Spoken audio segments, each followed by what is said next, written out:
L'enseignement oral du Bouddha Sakyamuni. Bouddha n'a jamais écrit. Son enseignement ne fut qu'oral. Après sa mort, ses enseignements furent transmis oralement par ses disciples.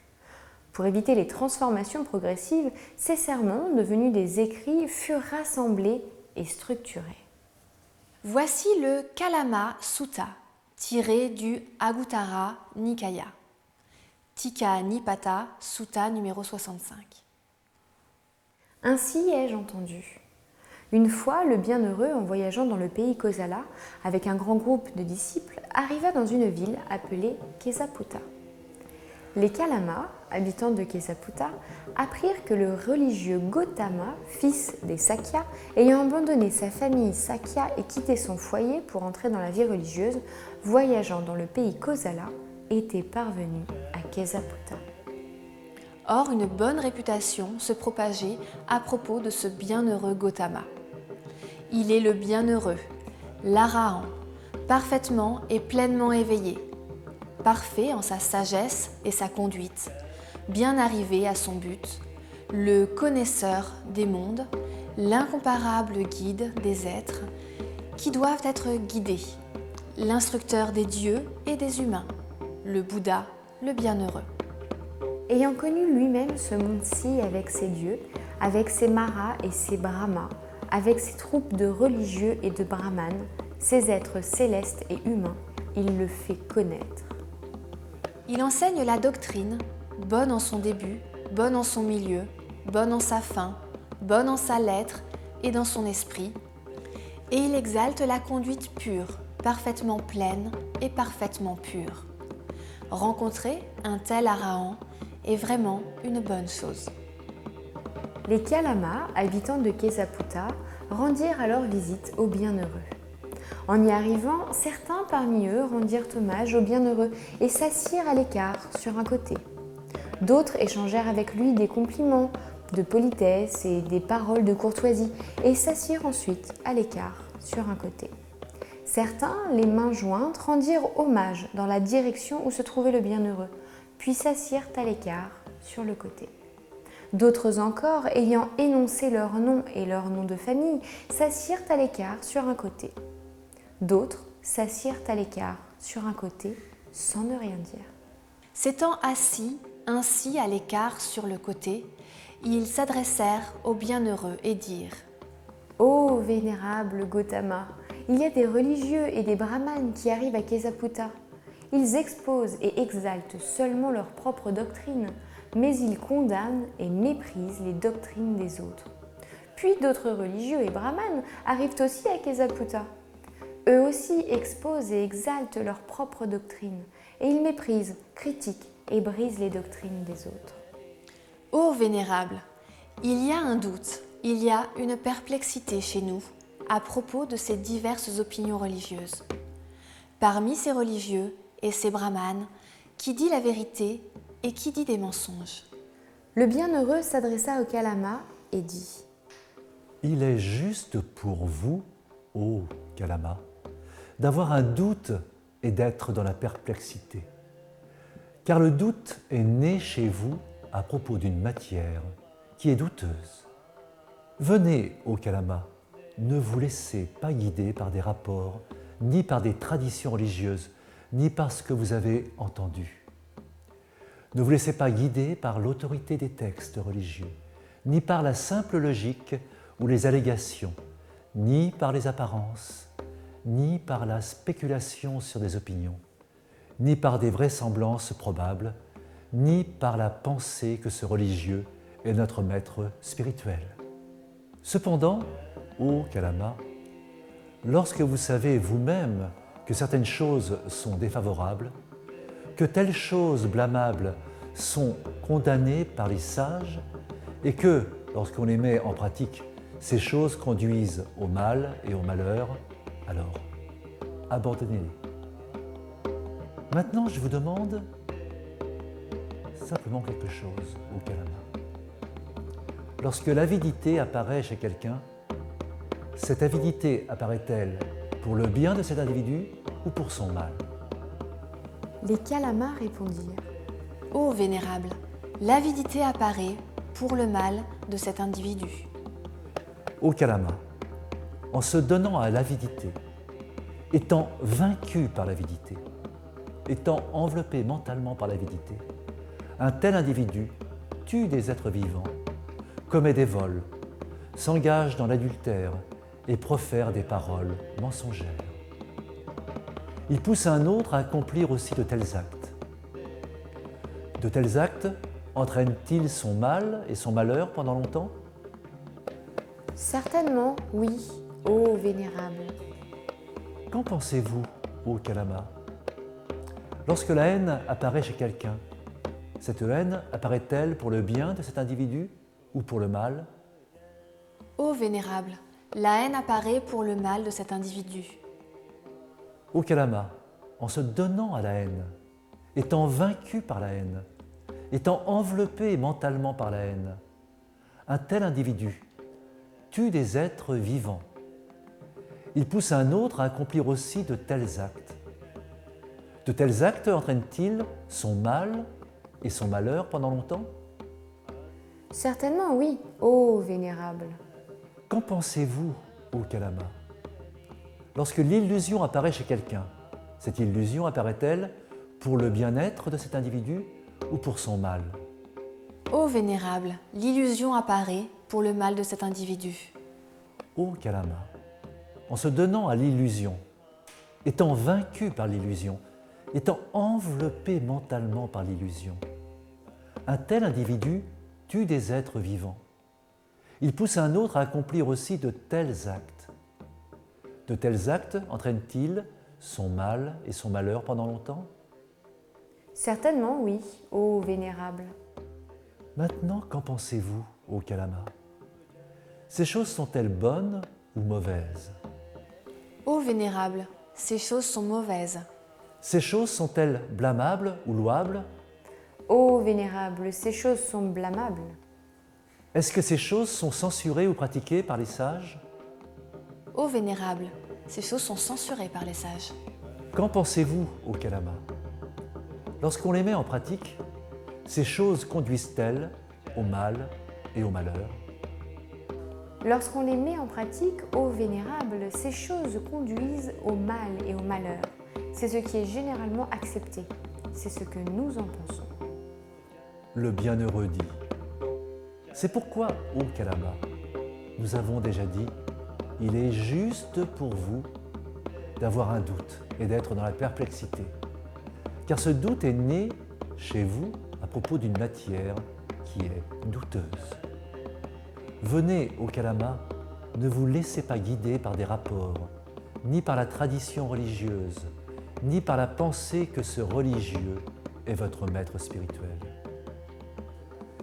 Lorsque vous savez vous-même que certaines choses sont défavorables, que d'autres choses sont blâmables et condamnées par les sages, et que lorsque l'on les met en pratique, ces choses conduisent au mal et au malheur, abandonnez-les.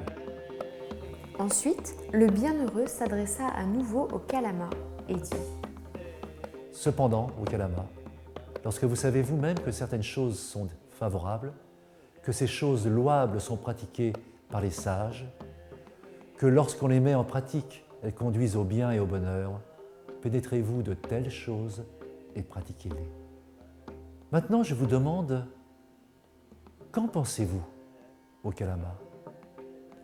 Lorsque l'absence d'avidité apparaît chez un individu, cette absence d'avidité apparaît-elle pour le bien de cet individu ou pour son mal? Les Kalamas répondirent: Ô Vénérable, l'absence d'avidité apparaît pour le bien-être de cet individu. Ô Kalama, ne se donnant pas à l'avidité, n'étant pas vaincu par l'avidité, n'étant pas enveloppé mentalement par l'avidité, un tel individu ne tue pas d'autres êtres, ne commet pas de vol, ne s'engage pas dans l'adultère, ne profère pas des paroles mensongères. Il pousse un autre aussi à s'abstenir de tels actes. Est-ce que cela entraîne son bonheur et son bien-être? Certainement oui, ô Vénérable. Qu'en pensez-vous, ô Kalama? Lorsque l'absence de haine apparaît chez un individu, Cette absence de haine apparaît-elle pour le bien-être de cet individu ou pour son mal? Ô Vénérable, l'absence de haine apparaît pour son bien. Ô Kalama, ne se donnant pas à la haine, n'étant pas vaincu par la haine, n'étant pas enveloppé mentalement par la haine, cet individu ne tue pas d'autres êtres et ne profère pas de paroles mensongères. Il pousse un tel autre à s'abstenir de tels actes. Est-ce que cela entraîne son bonheur et son bien-être? Certainement oui, ô Vénérable. Qu'en pensez-vous, ô Kalama? Lorsque l'absence d'illusion apparaît chez un individu, cette absence d'illusion apparaît-elle pour le bien-être de cet individu ou pour son mal-être? Ô Vénérable, l'absence d'illusion apparaît pour son bien. Ô Kalama, ne se donnant pas à l'illusion, n'étant pas vaincu par l'illusion, n'étant pas enveloppé mentalement par l'illusion, cet individu ne tue pas d'autres êtres et ne profère pas des paroles mensongères. Il pousse un autre aussi à s'abstenir de tels actes. Est-ce que cela entraîne son bonheur et son bien-être? Certainement oui, ô Vénérable. Maintenant, qu'en pensez-vous, ô Kalama? Ces choses sont-elles bonnes ou mauvaises? Ô Vénérable, ces choses sont bonnes. Ces choses sont-elles blâmables ou louables? Ô Vénérable, ces choses sont louables. Est-ce que ces choses sont censurées ou pratiquées par les sages? Ô Vénérable, ces choses sont pratiquées par les sages. Qu'en pensez-vous, ô Kalama, lorsque l'on met en pratique? Ces choses conduisent-elles au bien-être et au bonheur, ou bien ne conduisent-elles pas au bien-être et au bonheur?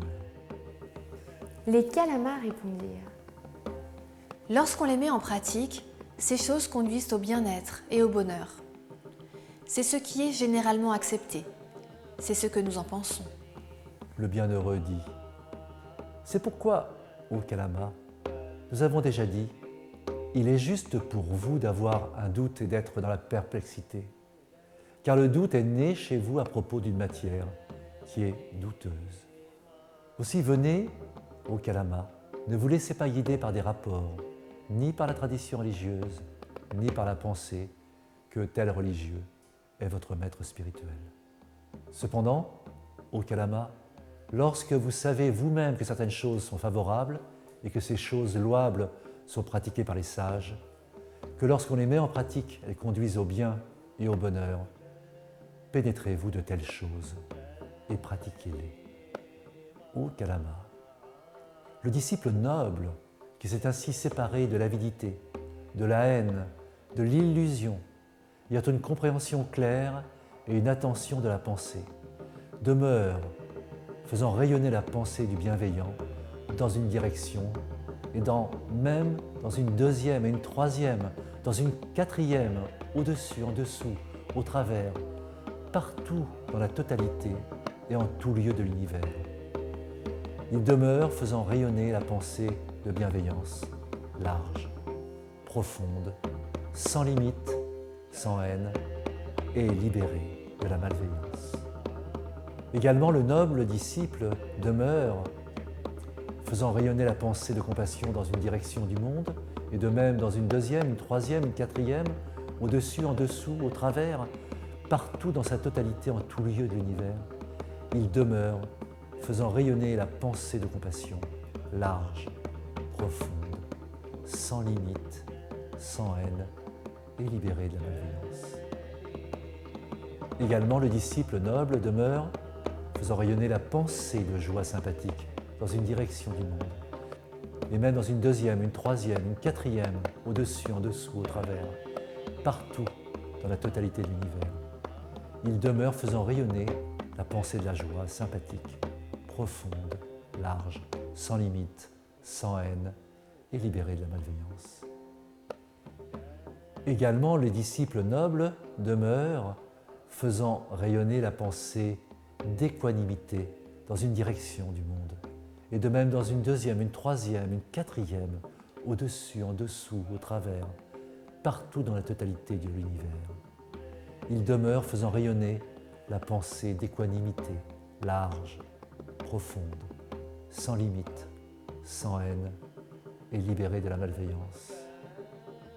ô Kalama, le disciple noble qui a une pensée ainsi libérée de la haine, de la malveillance, qui a une pensée non souillée et une pensée pure, est quelqu'un qui trouve les 4 soulagements, ici et maintenant, en pensant.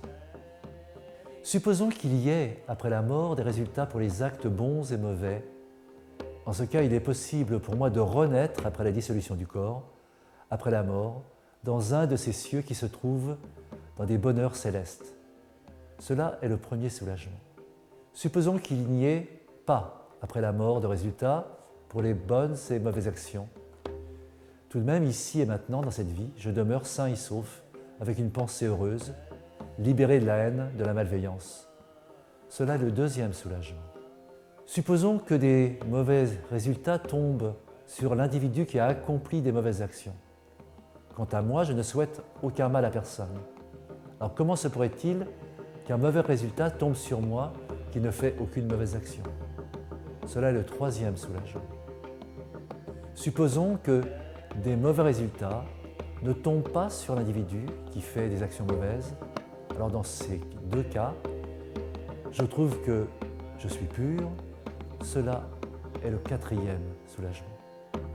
Ô Kalama, le disciple noble qui a une pensée libérée de la haine, de la malveillance, et qui a une telle pensée non souillée, une pensée pure, est quelqu'un qui a ces 4 soulagements, ici et maintenant. Les Kalamas dirent: Cela est exact, ô bienheureux. Cela est exact, ô parfait. Le disciple des êtres nobles, qui a une pensée libérée de la haine, de la malveillance, qui a une telle pensée non souillée, une pensée pure, est quelqu'un qui a ces 4 soulagements, ici et maintenant. Ayant entendu la parole du bienheureux, les Kalamas s'écrièrent: Merveilleux, ô bienheureux, merveilleux. C'est comme si l'on redressait ce qui a été renversé, ou découvrait ce qui a été caché, ou montrait le chemin à celui qui s'est égaré, ou apporter une lampe dans l'obscurité pour ceux qui ont des yeux puissent voir. Ainsi, le vénérable Gautama a rendu claire la vérité de nombreuses façons. Nous prenons refuge dans le vénérable Gautama, dans l'enseignement, le dharma, dans la communauté, le sangha. Que le vénérable Gautama veuille bien nous accepter comme disciples laïcs jusqu'à la fin de nos vies.